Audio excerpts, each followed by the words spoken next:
Bienvenue dans l'épisode 6 de notre aventure en Arabie Saoudite. Depuis qu'on est arrivé dans ce pays, on est émerveillé par la diversité des paysages. Mais pas que. L'architecture est différente dans chaque région. Comme vous avez pu le voir, on est passé par le pigeonnier dans l'épisode 1. On est arrivé vers les maisons de boue de Najran durant l'épisode 3, les châteaux de Feifa ou encore les maisons de corail de Kharasan.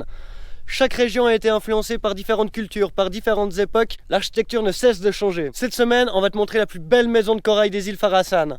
Après ça, on quitte les îles. Nous avons besoin de fraîcheur et nous retournons dans la montagne. Sur la route, on va te faire découvrir le village de Rijal Alma, qui doit être le plus beau village du pays. On va prendre le plus haut col de l'Arabie Saoudite pour arriver jusqu'au village de Tamia. Et à Tamia, nous sommes tombés sur une architecture unique au monde. Ces maisons sont exceptionnelles.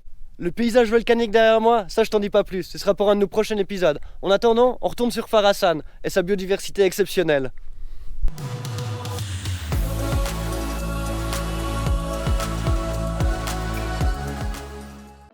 Arrivé au port le matin, le pêcheur s'avérait être un jeune de l'île qui lançait son petit business pour les sorties en bateau. Il connaissait très bien son île, il nous a amenés dans la plus grande mangrove, puis voir les dauphins ainsi que de jolis récifs. Sous l'excitation de voir les requins il y a quelques jours, nous avons oublié de fermer le cache de la GoPro. Elle a donc péri sous l'eau. Du coup, nous n'avons pas pu faire d'image des fonds marins durant la sortie.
On a vu des dauphins, ils sont tout petits, mais ils étaient si mignons et on entendait même le petit santé mon amour.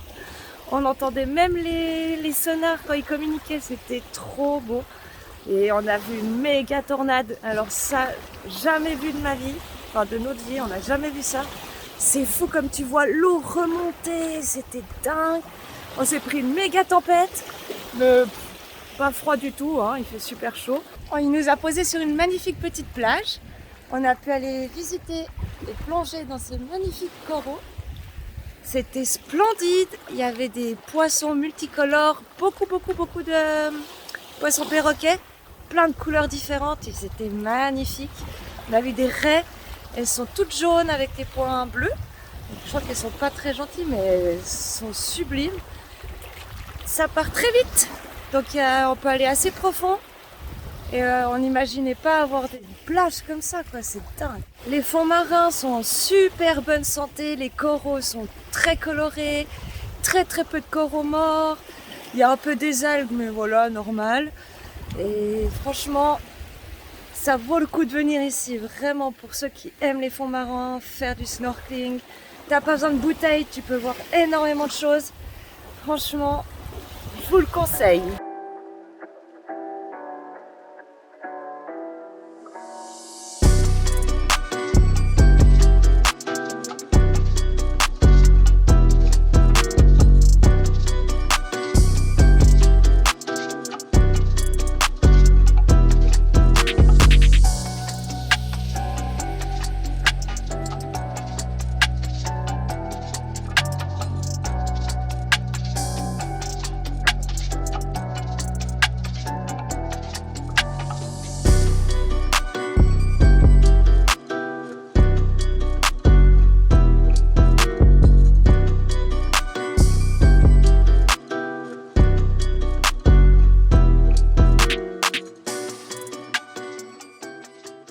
Après cette belle matinée en bateau, et avant de quitter les îles Farasan, nous passons par la plus belle maison de la région. Le commerce de perles a laissé une trace sur le patrimoine architectural de l'île, mais beaucoup de ces maisons sont en ruine. La maison la mieux préservée est la maison de Rifai. Elle est construite par un riche marchand de perles en 1922. Elle est malheureusement fermée et verrouillée, et ne peut être vue que de l'extérieur, mais cela valait la peine. Les maisons sont construites à partir de roches de corail, récupérées dans la mer Rouge. Elles sont recouvertes de stuc, un mélange de chaux et de plâtre, avant d'être sculptées par les artisans de la région.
C'est une partie du village qui a été transformée en musée. Le mec à l'entrée, on a essayé de lui demander des informations, mais il a dit qu'il n'avait pas d'informations pour nous. On sait juste que c'est un village qui a plus de 900 ans. Et donc tout ce que vous voyez derrière moi, c'est la partie du musée qui n'est pas habitée. Mais par contre, dans le village, à côté du musée, on retrouve aussi ces vieilles maisons qui sont un peu en ruine. Et en face, ici, il y a encore plein de maisons traditionnelles qui sont habitées. La région où on est, dans la Sire, c'est on retrouve justement les hommes à fleurs saoudiens. Donc vous avez déjà pu voir dans l'épisode 3, on en a rencontré quelques-uns. Et c'est vraiment un peuple et une culture qu'on essaie de découvrir. Mais comme vous pouvez le voir, c'est assez compliqué à avoir des informations ou à découvrir un peu cette culture.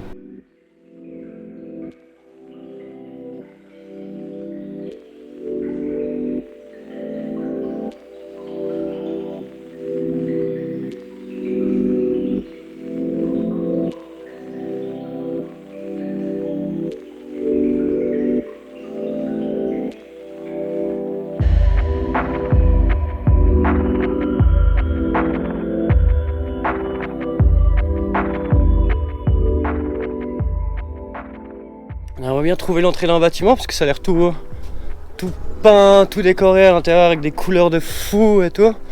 Donc là on est en train un peu de se balader pour trouver une entrée qui est ouverte.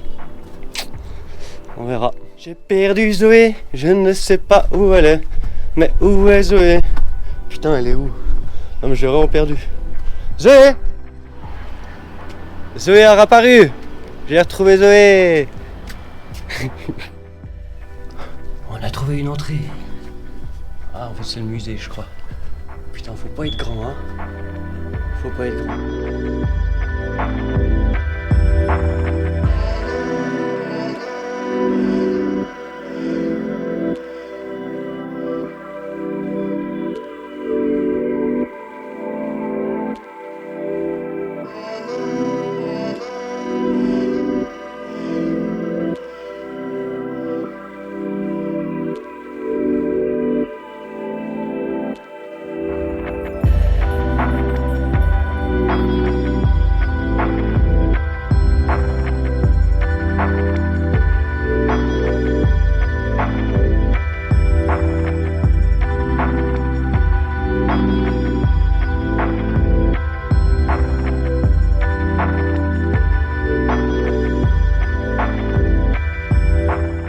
Hey Mickey, je t'ai trouvé un petit carnet de sel là.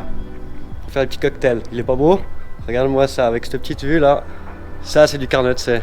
Comme pour Nageron qu'on vous a fait visiter durant l'épisode 3.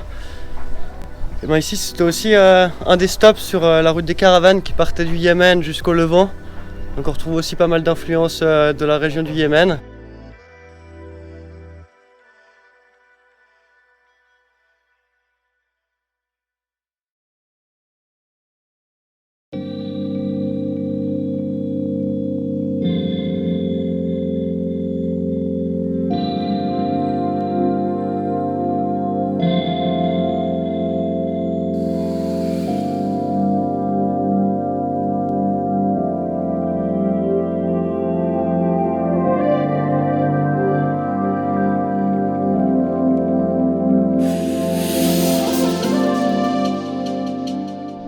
On est arrivé tout en haut de la montagne. On est à 2900 mètres. Il fait 19 degrés, ça fait un bien de fou. Très très agréable ce temps. On s'est arrêté dans un petit marché et on profite de l'air frais parce que la route ça montait. Vou. J'étais pas très bien. Mais là, petite pause. Ça va me faire du bien. Ouais, c'est du miel, c'est trop bon, regarde.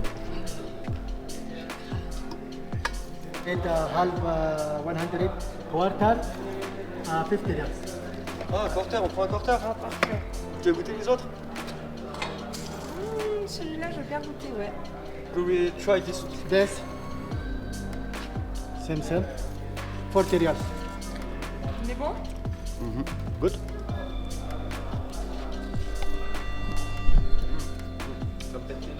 Ah, il y a beaucoup et This 1 kilo 150 riyals. il y a trop là. This kilo 100.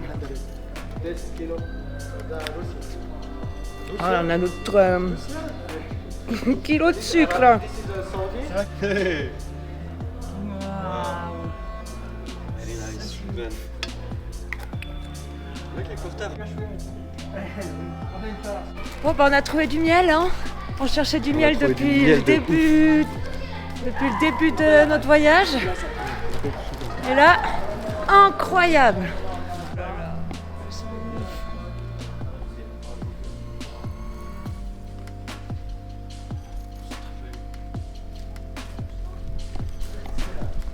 Et ici, pour les femmes, c'est tout coloré. Pas du tout comme le reste du pays où elles sont habillées tout en noir. Là, méga coloré. Regardez ça. Et...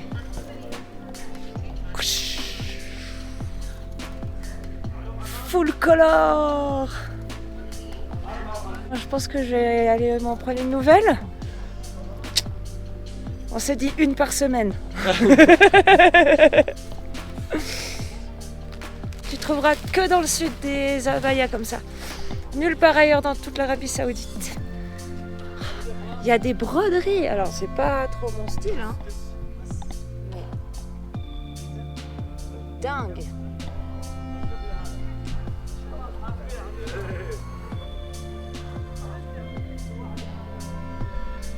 C'est une délicatesse. Quand on vous parlait justement de l'hospitalité, de la générosité des Saoudiens dans l'épisode 2, et ben encore il y a une belle preuve et tout. On était posés là, on était en train de choisir l'abaya, on voulait payer. Il y a un Saoudien qui était là quand on en a acheté une dizaine. Puis il a dit au vendeur, fais-leur un discount. Le vendeur il prend juste une pièce, donc je vais pas leur faire un discount.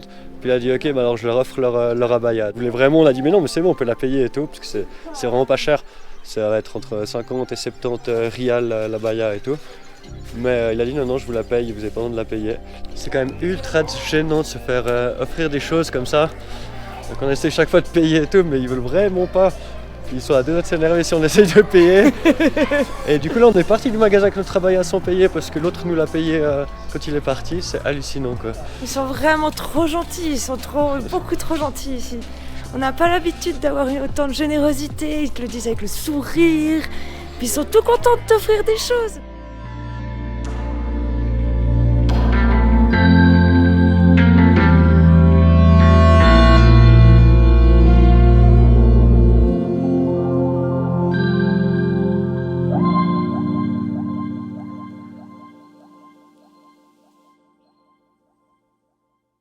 Bon alors hier, on est passé par la ville de Rabat.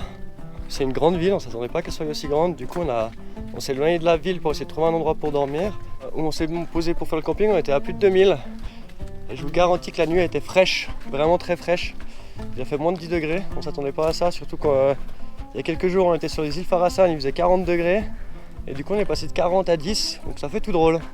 Et on est arrivé au village de Tamnia. Et on est de nouveau retombé sur des ruines magnifiques et une autre architecture qu'on n'a pas vue jusqu'à là. C'est aussi des bâtiments en bout, mais ils ont fait des étages de pierre plate dessus. Et ça donne un style qui est vraiment différent de ce qu'on a eu jusqu'à maintenant. C'est hallucinant que vous allez faire une petite centaine de kilomètres et les architectures n'ont rien à voir. Mais vraiment, chaque fois qu'on change légèrement de région, on a des architectures différentes et c'est vraiment super intéressant. Malgré qu'on n'ait pas d'informations, mais c'est super beau. On hallucine le potentiel que peut avoir ce pays, quoi. Parce que vraiment, chaque petit village, architecture différente, des sites comme ça en ruine. Il manque juste un peu plus d'informations parce qu'on trouve rien sur internet, à nulle part, il n'y a aucun guide ou quoi que ce soit. Pas d'informations, mais c'est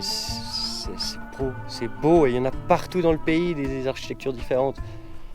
C'est vraiment le potentiel, il est vraiment sans fin dans ce pays pour voyager, quoi.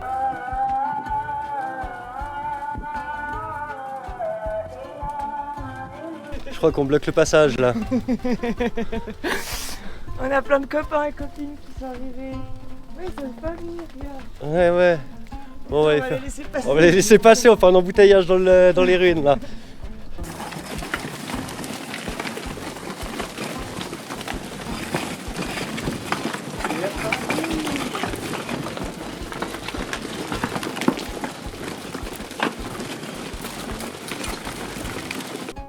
Pas toute jeune la voiture, hein.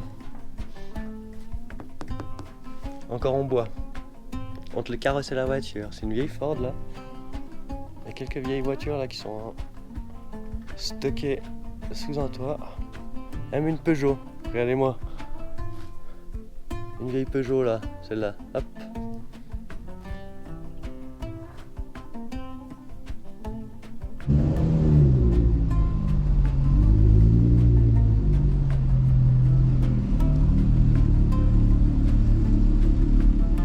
On était se balader dans le village et c'est encore plus beau. Donc il y a plein de ces bâtiments qui sont encore des habitations, en partie rénovés, en partie en ruine. Ils ont rajouté des étages dessus. Du coup on va aller se balader.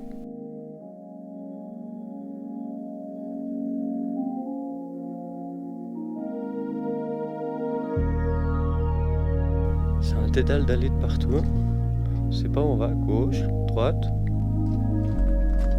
tout droit.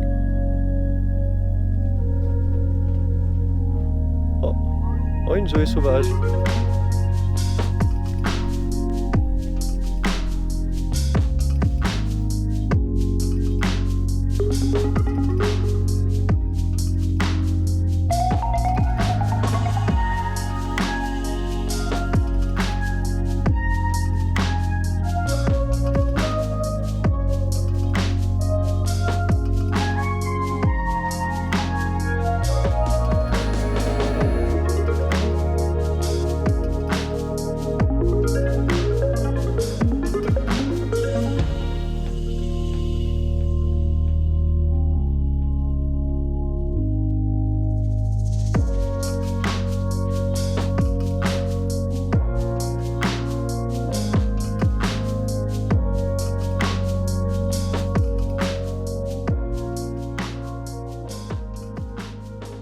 Alors après qu'on soit baladé dans les maisons, il y avait l'appel à prière, parce qu'on est vendredi, du coup il y a tout le monde qui allait voir la prêche.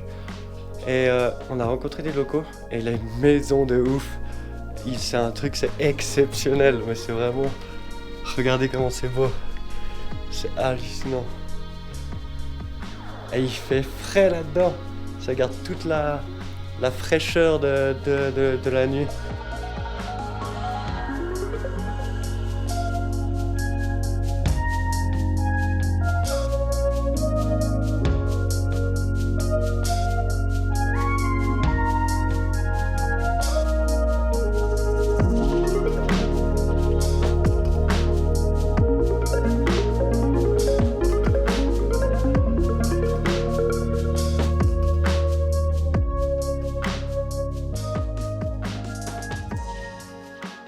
Du coup, c'est son papa qui avait commencé à récupérer plein d'objets du patrimoine. Et lui, il a continué, son papa, il est décédé. Et il a continué à faire cette maison en récupérant tous les objets du patrimoine, en rénovant la maison, c'est exceptionnel.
La semaine prochaine, nous partons à la recherche des derniers troglodytes d'Arabie Saoudite. Ils vivent dans leurs maisons creusées dans des rochers, encore des architectures différentes.